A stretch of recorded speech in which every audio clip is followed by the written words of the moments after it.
All right, what is up, y'all? Welcome back to another reaction video. So let's watch Bad Gimmicks on Great Wrestlers. Let's watch.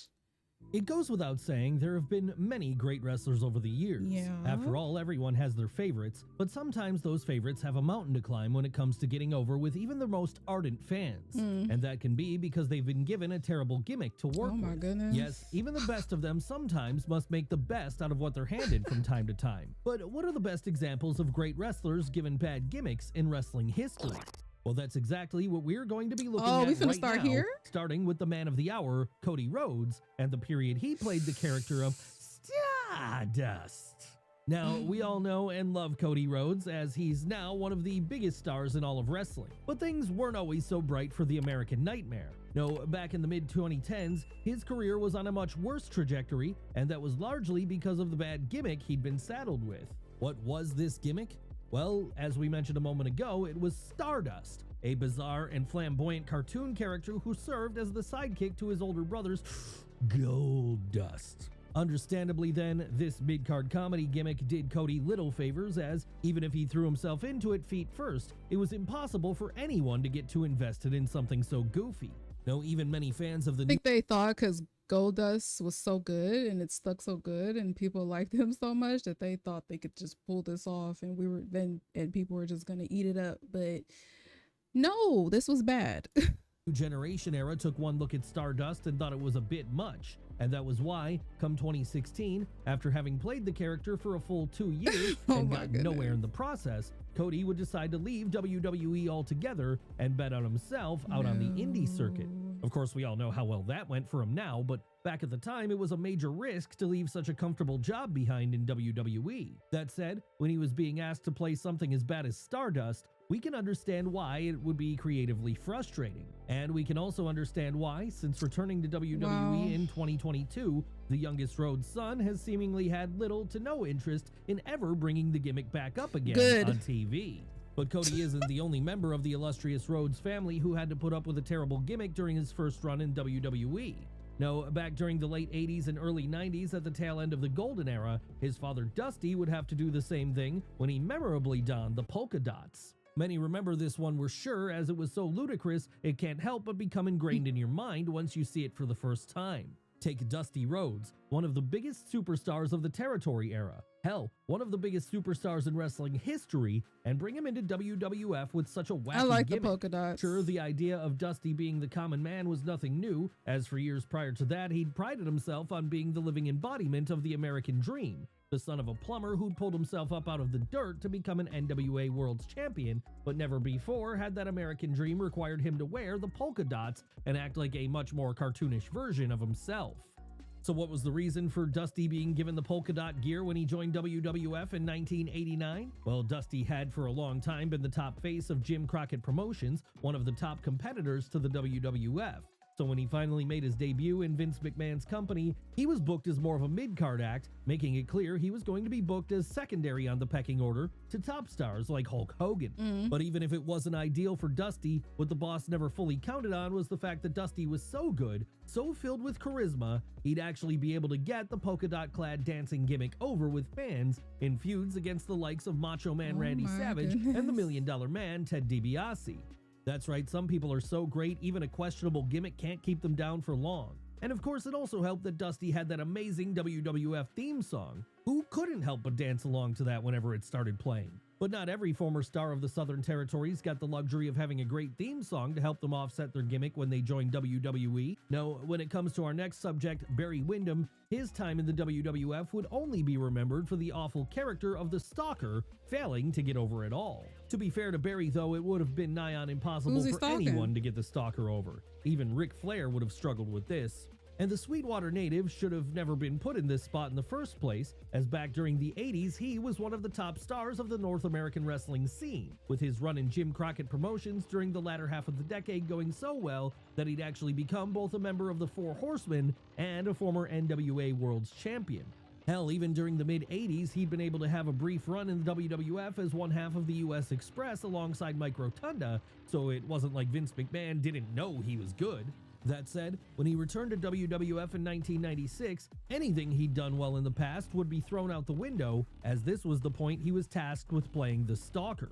Who was the Stalker? Well, he was a man who roamed around the woods in camouflage makeup, stalking people. No, you didn't hear us wrong. This was the character former NWA World Champion Barry people? Windham was asked to play when he arrived in WWF in 1996. Why was he specific stalking person? people? That wasn't clear exactly. All we knew about his motives came from his catchphrase, "Don't ever believe your eyes, because what you see may not be exactly what you think you see." Yes, if there were ever a gimmick that was dead on arrival, then this was it. So that was why, during his initial feud with Goldust, fans would sleepwalk through the proceedings, with this only serving to speed up the demise of the character altogether. Yes, it was in early 1997 that the Stalker gimmick would be mercifully dropped, as Barry Windham instead reverted back to being his old self, a hard-drinking, ass-kicking Texan. And this led to him teaming up with Justin Hawk Bradshaw to become one half of the New Blackjacks. Sure, this one didn't exactly see him find much success either, but it was better than playing a man who hung around in the woods. And believe it or not, this wouldn't be the only time WWE gave a former world champion a Stalker gimmick once they debuted with the promotion, because years later in 2001, the exact same thing would happen with Diamond Dallas Page. Like he ain't got nothing better to do. This one was. After all, back during the late 90s, Diamond Dallas Page was easily one of the biggest stars in all of wrestling. So great was he, in fact, he'd managed to do what almost no one else had been able to do, and that was break through the main event glass ceiling in WCW to become a true top guy, right there alongside the likes of Hulk Hogan, Sting, and Ric Flair. So you'd think that when WCW went out of business in 2001 then, and DDP decided to make the jump to WWF instead, Vince McMahon would be overjoyed to have such a talent added to his arsenal, right? Well, not quite. So it was then that rather than debuting Dallas in WWF during the invasion as the People's Champion of the South, someone who could maybe even get into a feud with The Rock over who was the real holder of that moniker, DDP was instead revealed as the man who'd been stalking The Undertaker's wife, Sarah. Why had DDP been stalking Sarah, especially when it was already clear that he had a wife of his own in Kimberly Page? Well, that was because he wanted to get in the dead man's head and force him to make him famous by fighting him one-on-one in the ring. For sure, you can see the flaw in this plan then, that flaw being Diamond Dallas Page was already famous to many fans in 2001. But then, I mean, at least he got a point, I guess. A reason, not a point. And so because of that, he only saw DDP as a guy who'd gotten over in the minor leagues, but who hadn't proved himself anywhere else yet. And because McMahon didn't see DDP as a star then, it meant all the potential in pushing him hard in the WWF was wasted, as instead, after being revealed as the Stalker, Page got buried by The Undertaker in record time.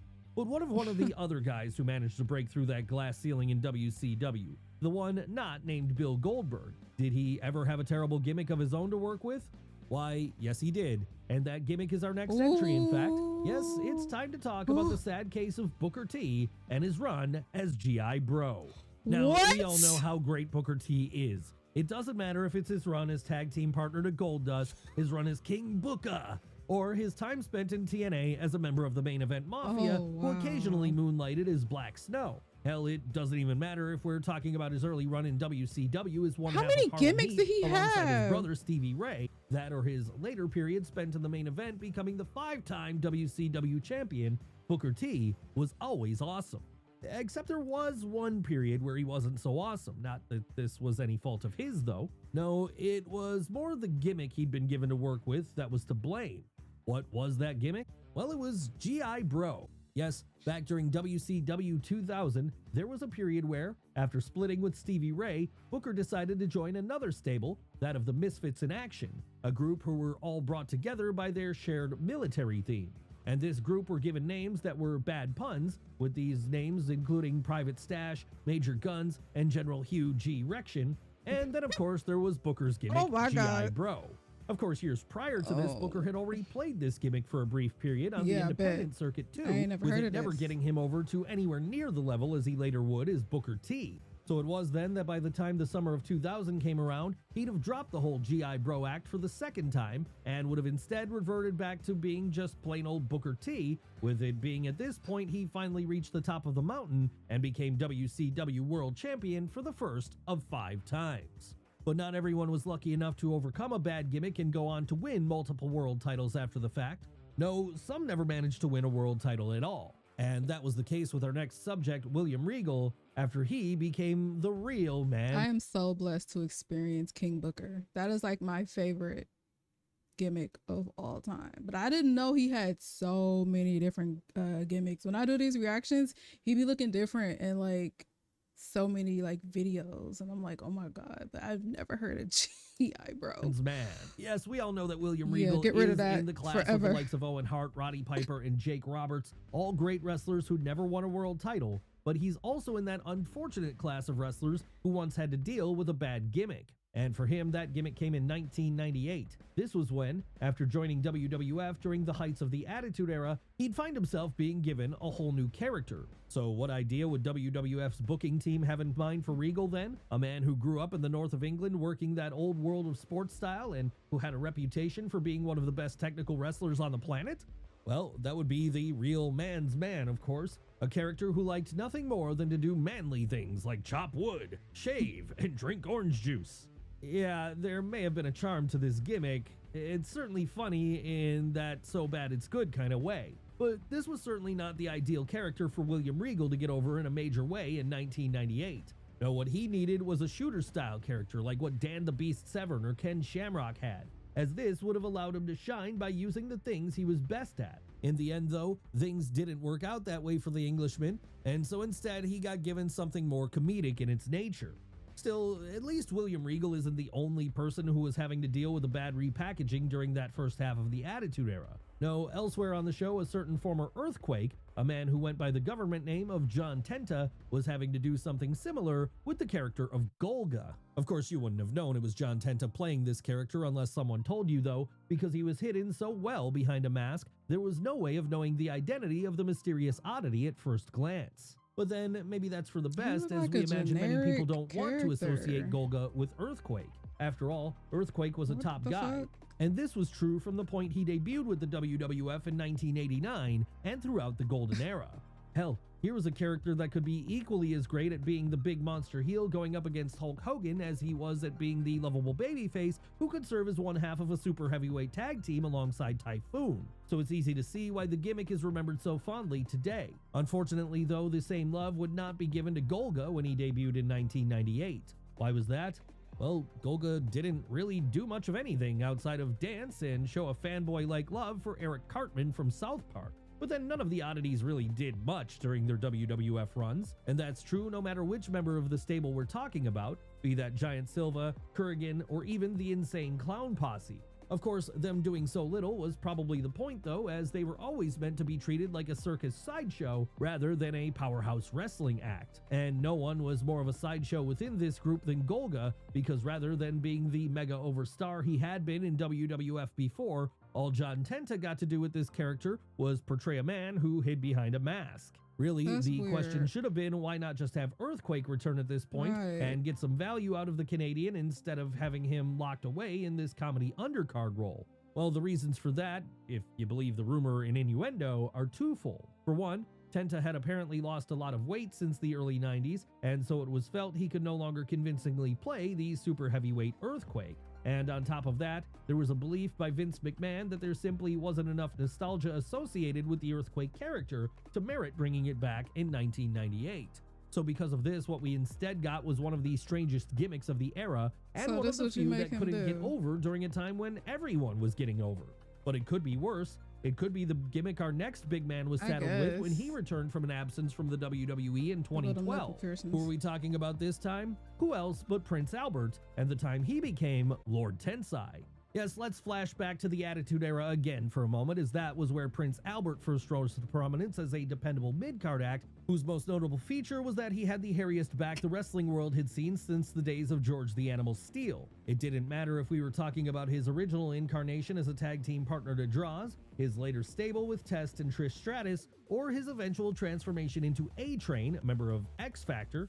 Matt Bloom always played his role well. So solid would he be in this role, in fact. After he left WWE in 2004, he'd find himself working over in Japan for a while, where he became a two-time IWGP Tag Team Champion. And this was what led to the idea of rebranding him as an ancient mystic Asian warrior named Lord Tensai when he returned to the Fed in 2012, with the idea here being to never reference that Bloom had ever been in WWE prior under a different guise. The only problem with this, though, was that even if he dressed differently and even if he now had tattoos painted on his face, this was very clearly still Prince Albert.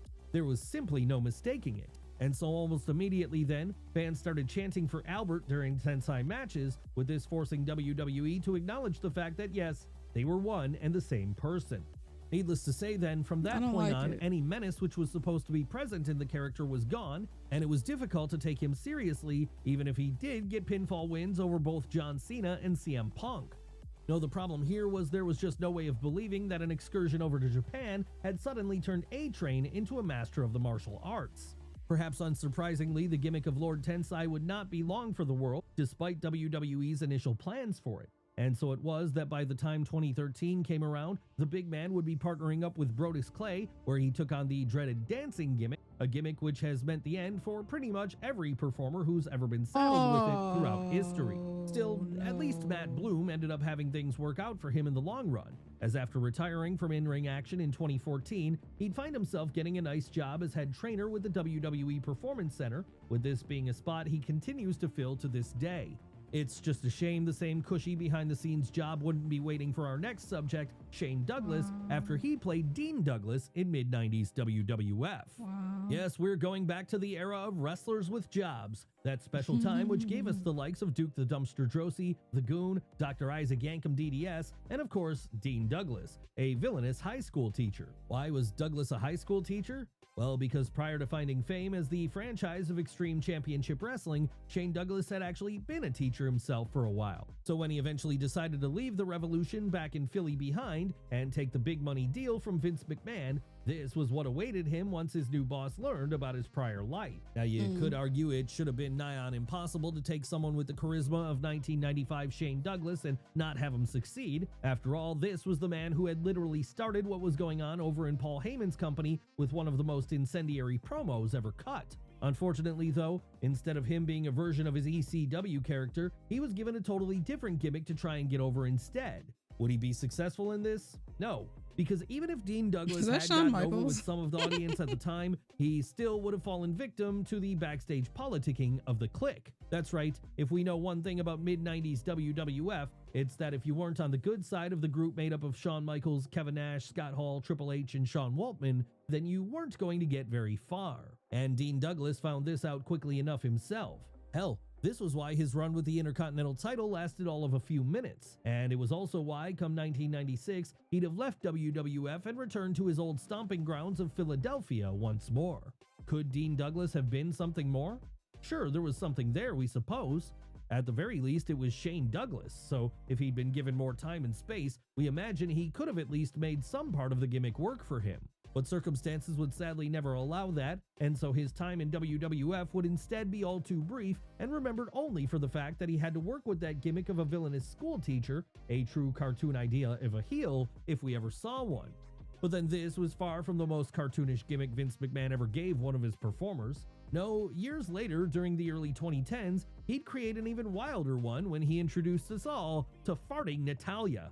Yes, despite being one of the best women's wrestlers of her generation and one of the few beacons of hope for the division during the Divas, the boss never saw Natalya as someone who could carry a division with her technical in-ring weird fetishes. Rather, he thought she needed this character to get over. Unfortunately for the Hart family member though, the character McMahon created for her wouldn't be something good like Brett or Owen got. No, instead she'd be sent right down into the realm of comedy gimmick when, during a series of backstage segments, she suddenly started passing gas at random intervals. And this wasn't just any old gas.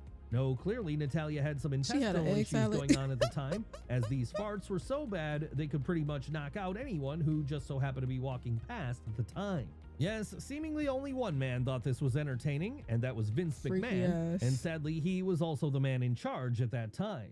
So because of that, fans had to suffer through weeks of Natalya randomly farting during backstage segments, and even at one point in the ring, before the boss finally got bored of the whole thing and dropped it as abruptly as he did so many things back then.